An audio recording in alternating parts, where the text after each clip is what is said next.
Buenos días, gente. Hola. ¿Cómo están? Okay. Guess what? So I finally went and did my PAP test, which was about a little bit over 2 weeks ago. I waited more than 6 weeks though, and I finally got the results, and they're finally good. So honestly, I was so fucking scared, man. Okay, hold on.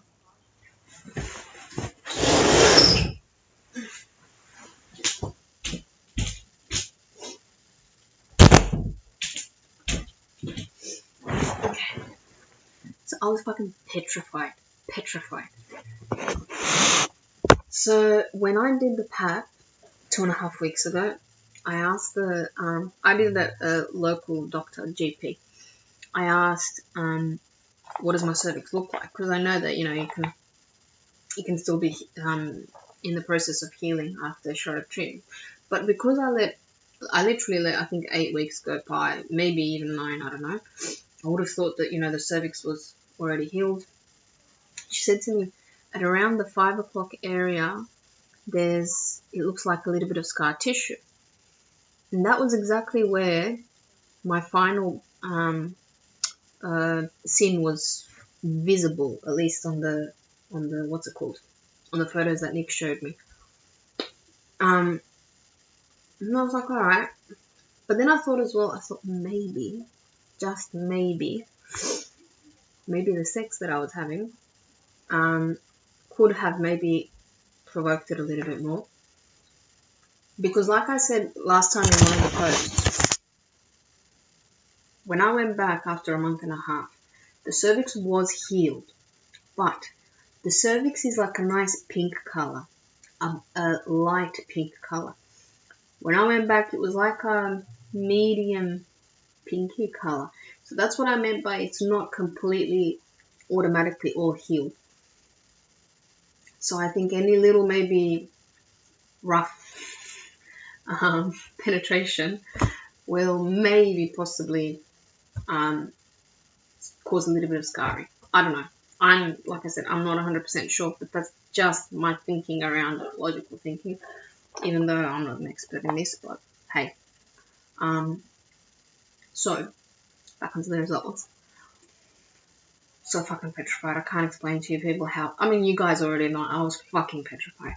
Okay, so, I was in there. It says, PCR, hold on, what the hell does PCR mean? Anyways, whatever. PCR for oncogenic HPV and genotype. HPV 16, not detected. HPV 18, not detected. I think I had the 16. Can't remember. HPV other, not detected. And then, liquid-based cytology, manually screened. No evidence of squamous intrapalethal lesion or malignancy. Endocervical component present. Recommendation: repeat HPV and cytology co-test in 1 year. Okay, all cool. And you won't believe what the GP said to me. So he's like, mind you, he did admit that he's not an expert because he's just a local GP. I would be very, very scared if I was you. If you were my daughter, you would be seeing a specialist. And I was like, okay. I go, so why is that? Is that because you don't know anything about this treatment? He's like, no. It's because, he's like, I'm not an expert in this field. However, what I do know is, basically he's just defending his field. He's like, you're playing with your life. This is very dangerous. I go, but the PAP is clear. And he's like, yes, but the PAP can't pick everything up. I go, so what are you saying? So women that come in here and do their PAP results, PAP tests, and have clear PAPs are in danger of, what, you're trying to say get cancer or that possibly they have cancer? He's like, no, but you've already had CIN 3, so I would be very afraid. And I was like, huh? Look, he does have a point.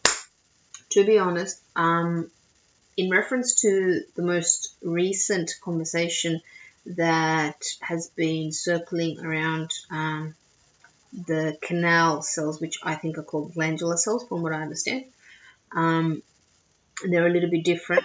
So from what the understanding that we've gained through Inspire is that they're a little bit different to the actual cervical cells, and for some reason they might not be able to be treated as effectively as the cervical cells. From my knowledge and from what I have heard constantly from Nick is that he always treats the canal just in case, because it is a risky area. Now I understand why naturopaths avoid doing treatment on CIN3 patients. It's because it could have already gone up into the canal where it's not exactly detected, and I think a biopsy is the only way to actually see if it has gone that far. However, if you have a persistent HPV result and no abnormal cells, that's when you need to really, really worry. But if you don't have HPV, and obviously if you don't have abnormal cells, then that's most likely a sign that everything is fine. Like, that's when you don't necessarily need to worry. But again, there's that possibility. There's a possibility everywhere. So that's my understanding from the conversations that have been circulating around the glandular cells and HPV in the canal, and that have been on Inspire recently.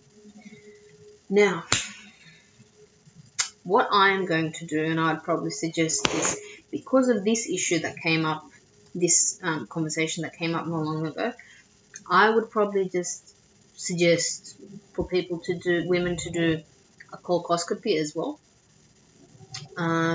after they get cleared PAPs, just to 100% kind of make sure. But like I said, the only way to make sure is with a biopsy. Not probably, but is with a biopsy. But I mean, I'm not going to do a biopsy. There is no chance I'm going to do a biopsy. But colposcopy, yeah, it's not that invasive, so I mean, why not? But I'm thrilled, as you all would be as well. I was like, I mean, anxiety was through the roof, and this is another reason why I'm not going to do a biopsy. These women that have been to Dr. Nick Leroy, they've been tested fine for 5 years onwards after treatment.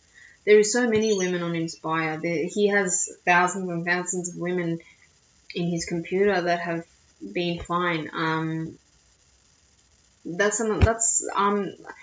Out of that one case that came up on Inspire, I'm not gonna do a biopsy based on those results. Based on just one case, I'm not gonna do a biopsy at all. I definitely vouch for Dr. Nick Leroy in Chicago. He's definitely saved me from surgery. I cannot explain how grateful I am. And I definitely trust the universe now. Now I definitely trust the universe, because when I got my periods after the 8th treatment, I seriously did think that it might have been over. And it turns out that it was. And I didn't need any more. But yeah, it's just, things are really, really good. Maybe I'll make another post about some other stuff. All I can say is that this period's been so fucking stressful. And I'm glad that now it's over. And that I can just continue with my life normally without all that anxiety in my head about this shit. But yeah, I'll do a pap smear probably in a year. I'll do a colposcopy in about 2 or 3 months, just to make sure that everything is in its place. And I can't wait to go to my other GP. He's actually Macedonian, but he studied in Serbia. He finished his medical degree in Serbia, or back then it was Yugoslavia. And he said to me, he's up for everything. He was my GP that gave me the medical certificates to go to Chicago. He said, look, if you're trying something natural and you've got time to do it, go ahead. He's like, if you didn't have time to fiddle with natural stuff, he's like, I wouldn't give this to you. And he said to me, give me the results and I'll believe that this treatment works. So now I have to go to him and show him the results. I should probably fucking frame this. Oh, God. What women have to go through. This is insane. We are, oh my God, we are amazing. Having to go through all of this stress, we are fucking amazing. So, shout out and support to all those women that have to go through all this stress.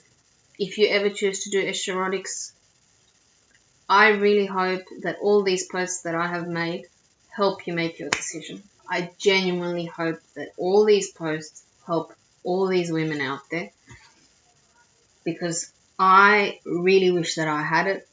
But like I said, I'm an Aries, so I usually go out, and I wasn't the first one to do this treatment, but I definitely am the first one to post about it. So for all those women or future women considering doing Escharotic treatments, I can definitely vouch for Nick Leroy, Dr. Nick Leroy, even though he has lost his license, chiropractic license, and even though he hasn't got a specialization in gynecology. I'll get into all of that in another video, but there is a million women on Inspire that have gone to him, that can vouch for him, and I am one of them.